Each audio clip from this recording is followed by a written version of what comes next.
Përshëndetje shikues të Fax News. Ditën e sotme kemi vendosur që të bëjmë një intervistë me ish-ministrën e Mbrojtjes, ish-deputetën dhe njëkohësisht senatorën e Partisë Socialiste, zonjën Mimi Kodheli. Zonja Kodheli, faleminderit që pranuat ftesën. Kënaqësi, faleminderit ju. Si ministre e Mbrojtjes, në ndër të parat më saktë, cila ka qenë vështirësia e juaj që e morët këtë post kaq të rëndësishëm? E para, unë kam qenë shumë e nderuar që kam mundur të ulem në karrigen e ministrit të Mbrojtjes së një vendi NATO dhe të Shqipërisë, jo vetëm si gruaja e parë që kam mbajtur të detyrë, por dhe si një politikan me përgjegjësi për ta përfaqësuar vendin denjësisht si antar të NATO-s, për ta përfaqësuar vendin denjësisht në zbatim të gjithë detyrimeve që Shqipëria kishte dhe ka, por sigurisht edhe për të përmirësuar dhe rritur gatishmërinë e forcës armatosur të Shqipërisë. Sot që flasim, jetojmë në momente të vështira që lidhen gjithsigurisht me sigurinë dhe me mbrojtjen. Gjeopolitika ka ndryshuar thellësisht, ndaj dhe është shumë e rëndësishme që ky sektor të mund të mbështetet dhe të suportohet nga çdo kush prej nesh. Qoftë ne që kemi qenë atë detyrë dhe që nuk kemi, por sigurisht kemi dije dhe njohuri lidhur me mjedisin atje, qoftë edhe gjithsekush që e bën këtë detyrë me dinjitet dhe shpesh herë dhe pa u ndjerë, dini pa e ditur që dikush e bën këtë gjë, sepse shumë çka është përtej kuintave dhe të krijohet ideja sikur djemtë dhe vajzat e forcave të armatosura janë të gjithë në përreparte dhe bëjnë pak, në fakt janë atje, përgatiten çdo ditë për më të keqen e ditëve që uroj të mos vi asnjëherë. Gjatë mandatit si ministre e Mbrojtjes, cilat ishin vendimarrjet më të rëndësishme që keni marrë ju dhe që edhe sot vazhdojnë po vendimet tuaja në një qasje, flas për presionet që mund keni pas presione politike në atë kohë, edhe që kanë qenë me interesa të forta kombëtare dhe raportet me NATO-n që vazhdojnë t'i kemi edhe sot? Shiko, unë përgjigjen do ta ndaja në dy momente. E para, jam shumë krenare që ideja për të pasur një bazë të NATO-s në Shqipëri ishte një ide e vjetër, por asnjëherë e zbatuar nga paraardhësit e mi deri në ato momente. Ndaj edhe lufta në thonjza, le të themi, e imja personale, po dhe stafit të Ministrisë së Mbrojtjes dhe të forcave të armatosura për të tërhequr vëmendjen e personave drejtues të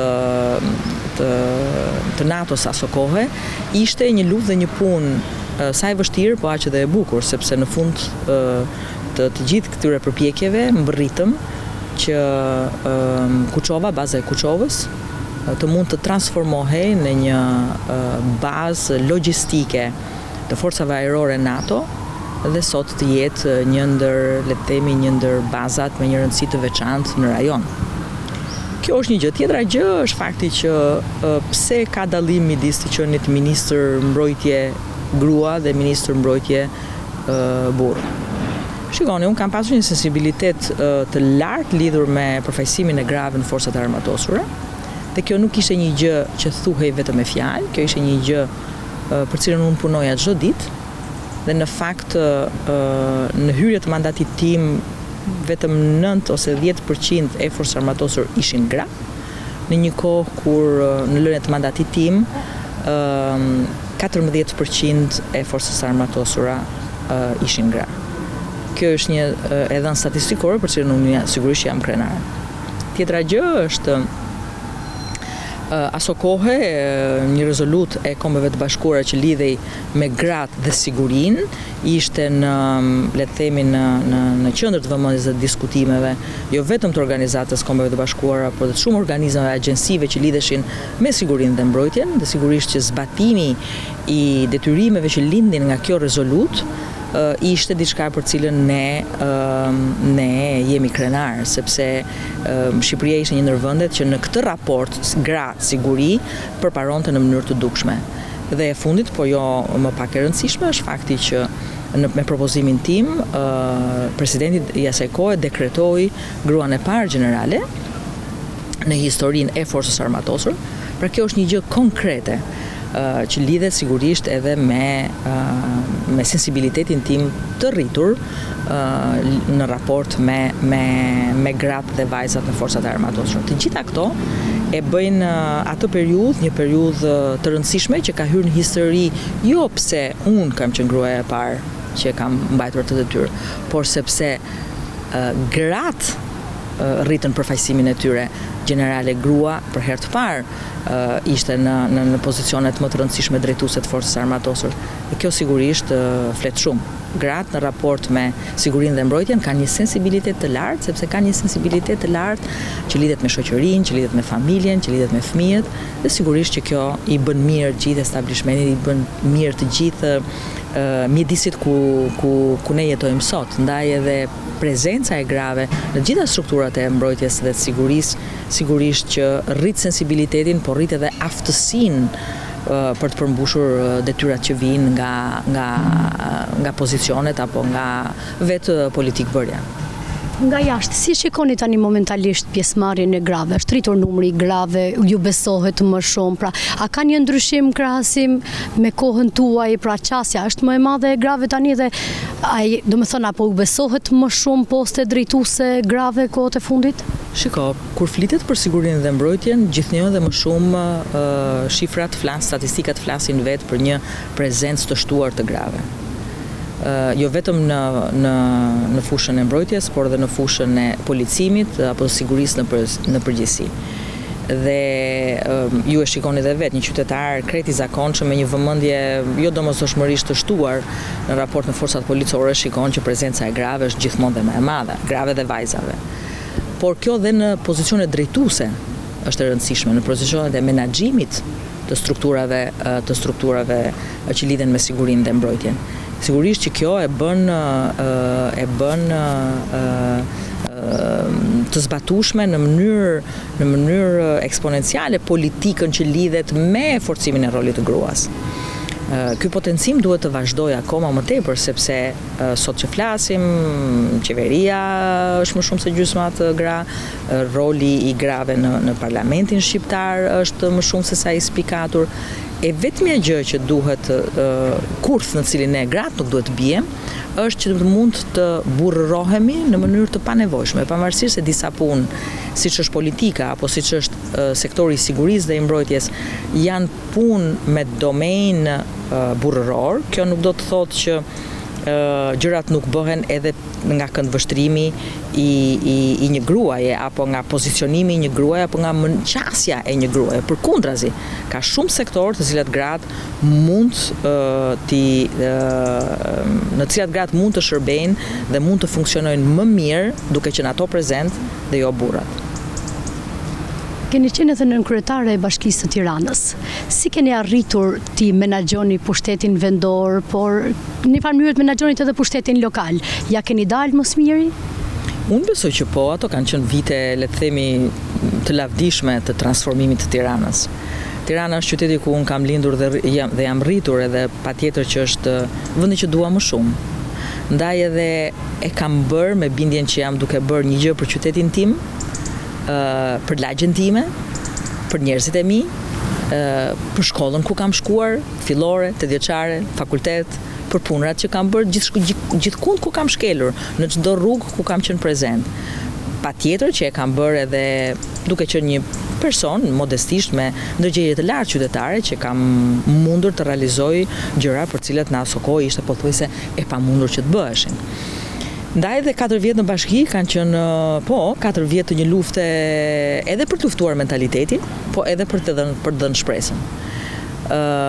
Tirana e sotme është e ndryshme nga Tirana e 25 viteve të përparshme, por unë gjykoj që për mua ka qenë një eksperiencë jashtëzakonshme, relativisht e thjesht, jo për shkak të orëve të shumta të punës, por sepse unë vija nga një eksperiencë pune të një rëndësie të veçantë, sistemin bankar, isha diplomuar financier i lartë, kisha punuar në Bankën e Shqipërisë, në bankë private, pra njihja sidomos sektorin e financave mirë, dhe kjo sigurisht që ky background më ndihmonte që të mund të menaxhoja në mënyrë me një korçillëk, do të thosha, paranë publike. Patjetër që eksperiencat të ndryshme gjatë jetës të mësojnë jo vetëm të punosh në grup, por të mësojnë jo vetëm të sillesh mirë, por të mësojnë edhe të sakrifikosh, sepse në fund të ditës në shërbimin publik ti duhet të sakrifikosh. Duhet të japësh shumë më tepër nga çmer. Besoj që ato janë vite të mira të Tiranës. Aty filloi transformimi rrënjësor i saj dhe sot Tirana është një qytet modern që mirëpret jo vetëm 1 milion shqiptarët që jetojnë këtu, por edhe shumë miliona turistë, edhe është kthyer një qytet të mirë, të sigurt, që transformohet çdo ditë, thjesht dhe vetëm ne të gjithë duhet të përkujdesemi nga pak për ta mirëmbajtur qytetin, se qyteti nuk mirëmbahet vetëm nga strukturat që e kanë për detyrë ta mirëmbajnë, po mirëmbahet nga çdo qytetar. Në të voglën e vet, ne duhet ta bëjmë nga pak të gjithë këtë që të tregojmë që e duam të qytet edhe që jemi qytetarë të mirë të qytetit, të kryeqytetit të shqiptarëve.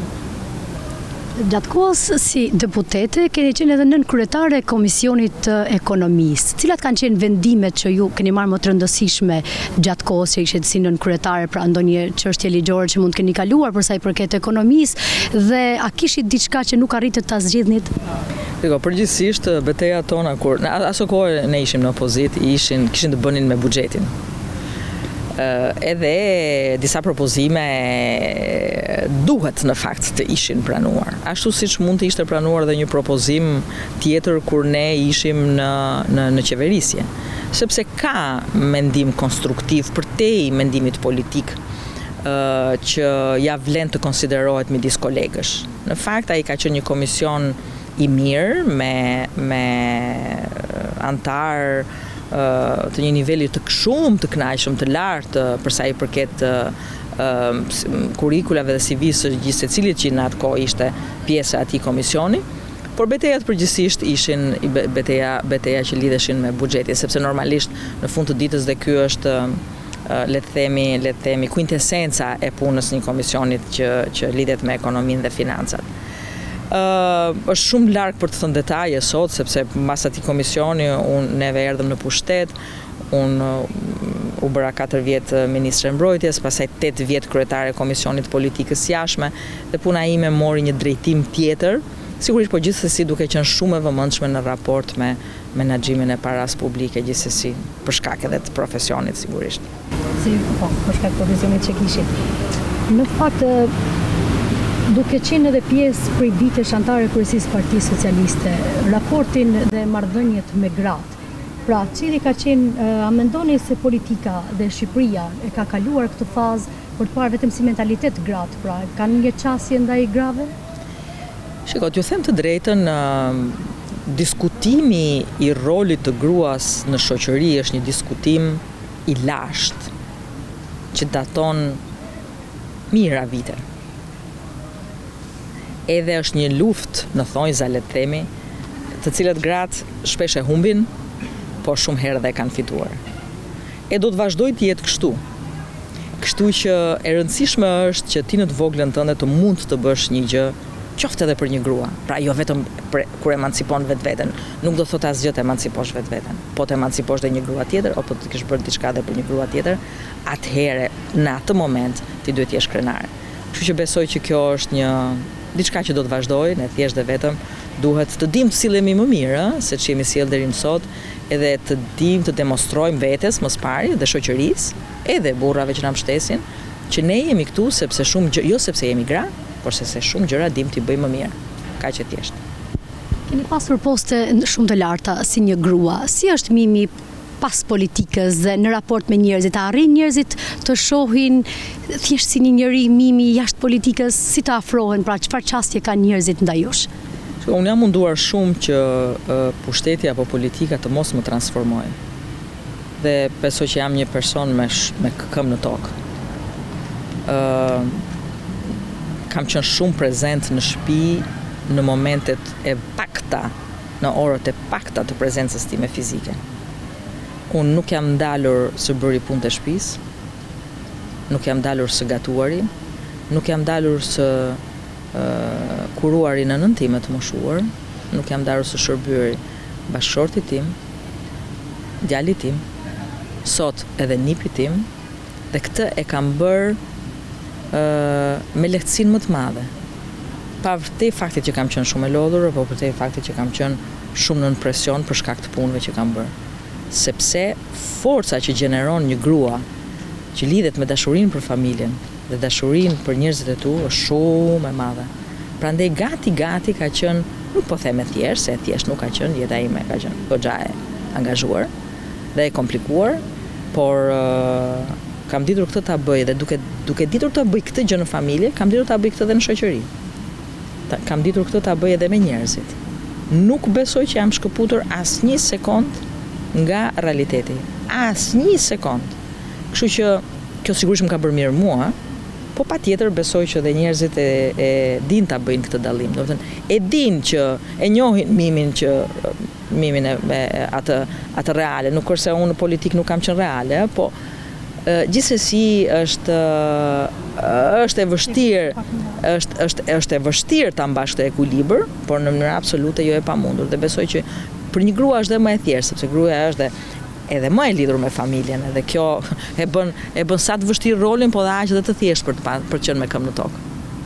Në një jetë mes presioneve, cila është në fakt edhe debateve të pushtetit publik, cila kanë qenë momentet të vetmuara tuaja që publiku në fakt nuk i din?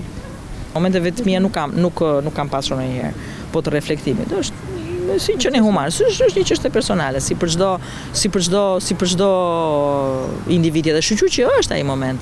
Shqyqur që është, sepse ti gjithsesi duhet që në gjithë këtë turravrap që njerëzit kanë, i keni parë në shpejtësi, në timon, në celular, duke dashur të kenë çdo informacion që vjen jo nga të katër anët, po nga të 1000 anët. Ti duhet një moment të ndalosh dhe të reflektosh. Edhe të kuptosh që jeta ka dhe një moment të qetësisë, së krijimit të paqes, të mënyrës se si shfaq dashurinë për njerëzit tu të afërt, qoftë edhe për njerëz që nuk janë të afërt, por që për një moment caktuar kanë nevojë për ty. Përndryshe ky nxitim dhe ky vrap që kanë shoqëritë sot, jo vetëm shqiptare apo kudo, nuk e di nëse na bën mirë apo jo. Të falenderoj shumë. Faleminderit shumë, juve.